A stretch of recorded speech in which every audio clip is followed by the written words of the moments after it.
As Prime Minister's Questions reignites the row over women's rights and trans rights sparked by last week's Supreme Court ruling, we speak to Rosie Duffield, the former Labour MP at the heart of the party's splits on the issue.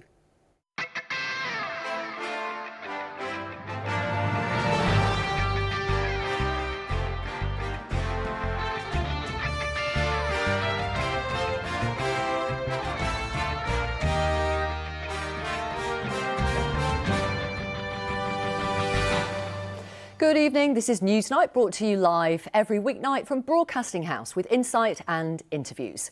Later, we're going to look at the winners and losers in this reported deal on Ukraine-Russia. President Trump has claimed the US is very close to brokering an agreement to end the war.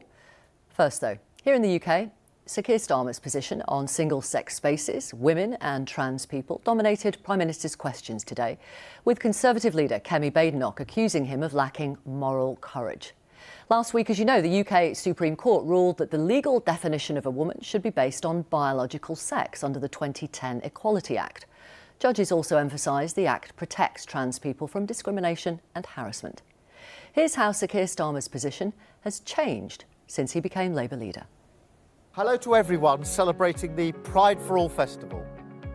I'm proud to be leader of the Labour Party, a party which has a long history of standing with the LGBT+ community, and we're committed to updating the GRA to introduce self-declaration for trans people. Is it transphobic to say only women have a cervix? Well, it is something that shouldn't be said. It is not right, but Andrew, I don't think that... So Rosie Duffield should not have said that. Can you explain to people watching why she should not have said that?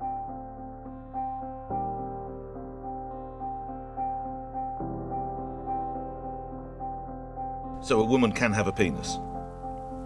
Look, I'm not...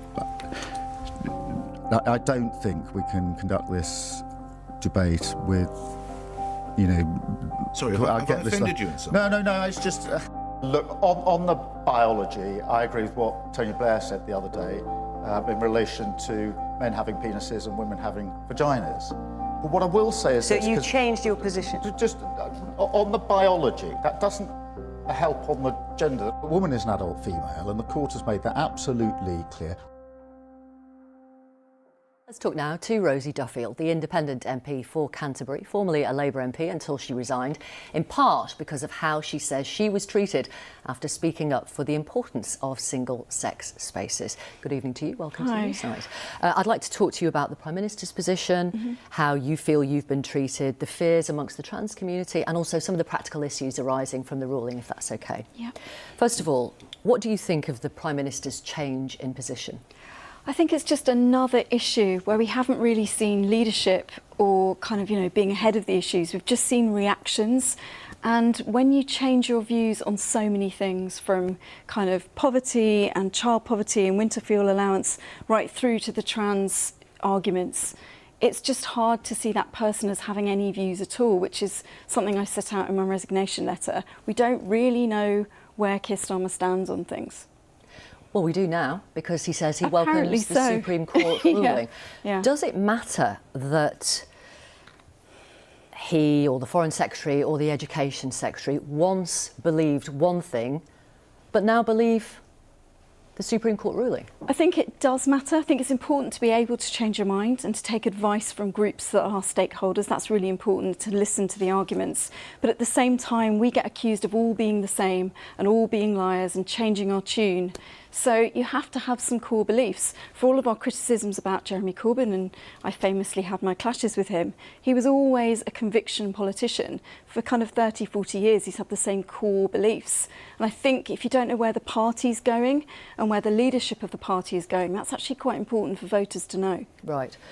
But you've said you accept it's OK for politicians to change their mind. Yeah, which is to a degree. What we have seen here. Do you think the Prime Minister has been on the wrong side of history? I think he hasn't really understood this issue or drilled down on it, or, he probably thought it was a fringe issue. I think a lot of the people that are now in the Cabinet thought it was a culture war and a fringe thing that wasn't very important. So they didn't listen when we were going, this is really going to be big. They didn't listen at the time. I'd like to play to you this clip from PMQs today, in which you feature. Have a look. Mr. Speaker, I've always approached this on the basis that we should treat everyone with dignity and respect, whatever their different views, and I'll continue to do so. What were you thinking in that moment? I was a bit peed off, to be honest. You know, I've heard it all before, and politician-wise, if you're asked the same question 4 or 5 years in a row, the best way to nip it in the bud is to deal with it at the time. And he's been asked over and over and over again about me to an embarrassing degree. I didn't want to be featured in the hustings for the elections, for example. If he'd answered it the first time, it would just have gone away a long time ago. But he doesn't seem able to answer that straight question. Right. Do you think you have been treated with dignity and respect? Absolutely not, no. Why do you say that? Because when you've got people briefing against you and then being caught briefing against you, as I have, and being sort of hauled for trial, you know, sort of witch trial. In one instance, I was on trial for 13 months for liking tweets and things. You know, he's never intervened, he's never supported me or spoken to me about it. Oh, that's interesting.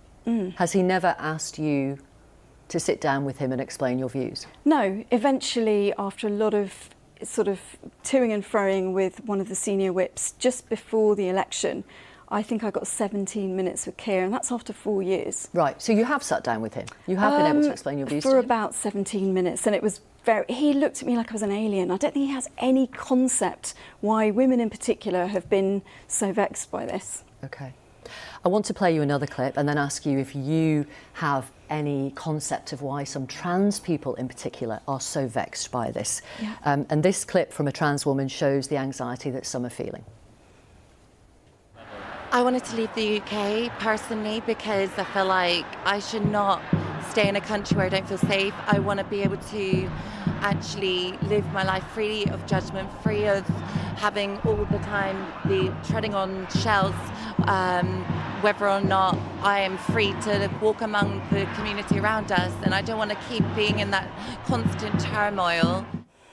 I mean, there's real fear, real distress. Yeah. Can you empathise with that? Of course, that's an awful way to feel about your own country. If people are genuinely feeling that sad and that worried, that's awful. I wouldn't want that on anyone. You know, I wouldn't wish that on anyone at all. Do you think you bear any responsibility for those feelings? I think the problem with the fact that women's rights and trans rights have clashed is because no one was really drilling down into the Equality Act. In 2010, when it came forward, this wasn't an issue, and we didn't adjust our thinking or look at it or look at amending it.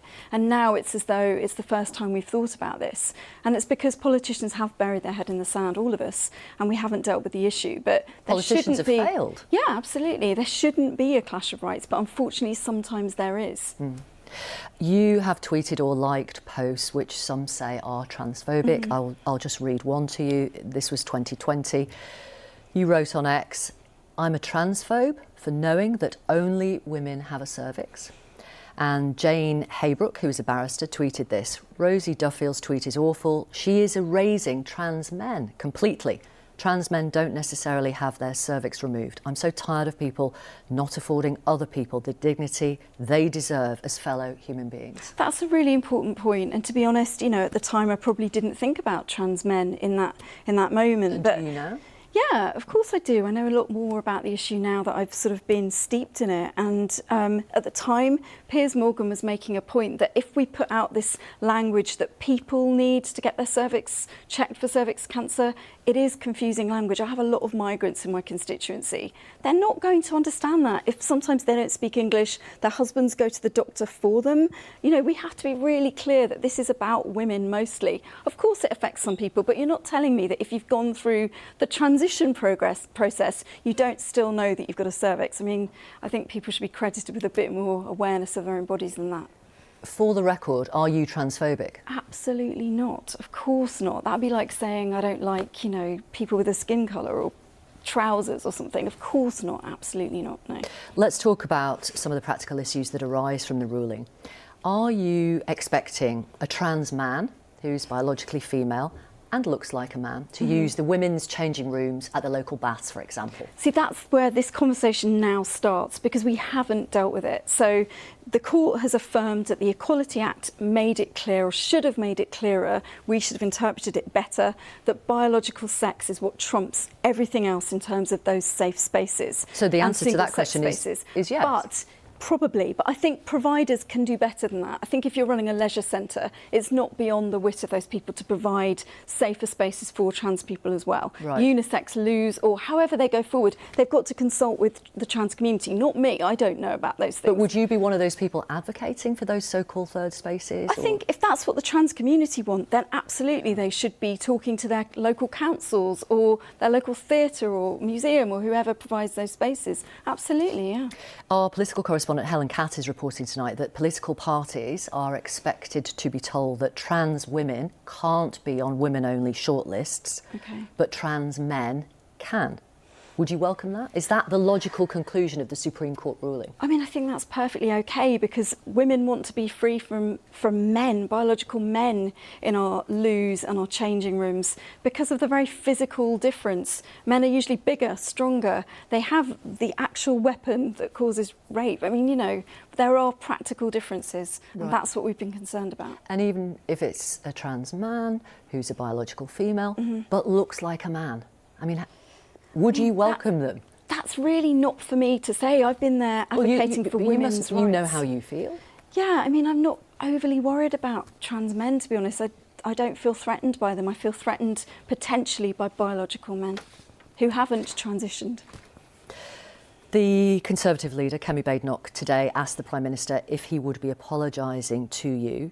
Would you like an apology from Sir Keir Starmer? To be honest, I'm not bothered. Keir and I don't get on particularly well. I've never called for an apology. It would be nice to think that the things they put me through, he could just quietly say sorry. But it's about the women and men, actually, who've been drummed out of the party, stopped from being candidates. I would never get through the candidacy process now. I sneaked through a few years ago before this was an issue, but no way would I get endorsed now. And I think it's all those people who've been blocked, barred, drummed out of the party, whose name you'll never hear, and there are thousands of them, actually. They need an apology. They need an apology from, I think so. Keir Starmer? Yes. You obviously sit as an independent MP. You left Labour in part, you say, by the way you were treated by some in your party. Yeah.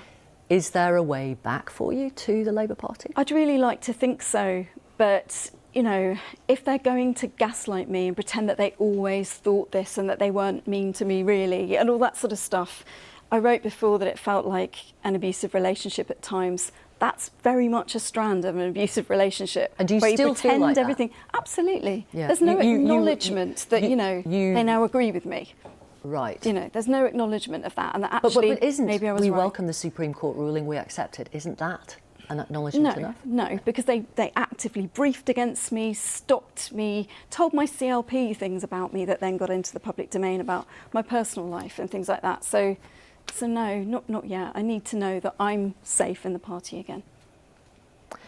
Thank you very much, Rosie Duffield, for talking to us on Newsnight.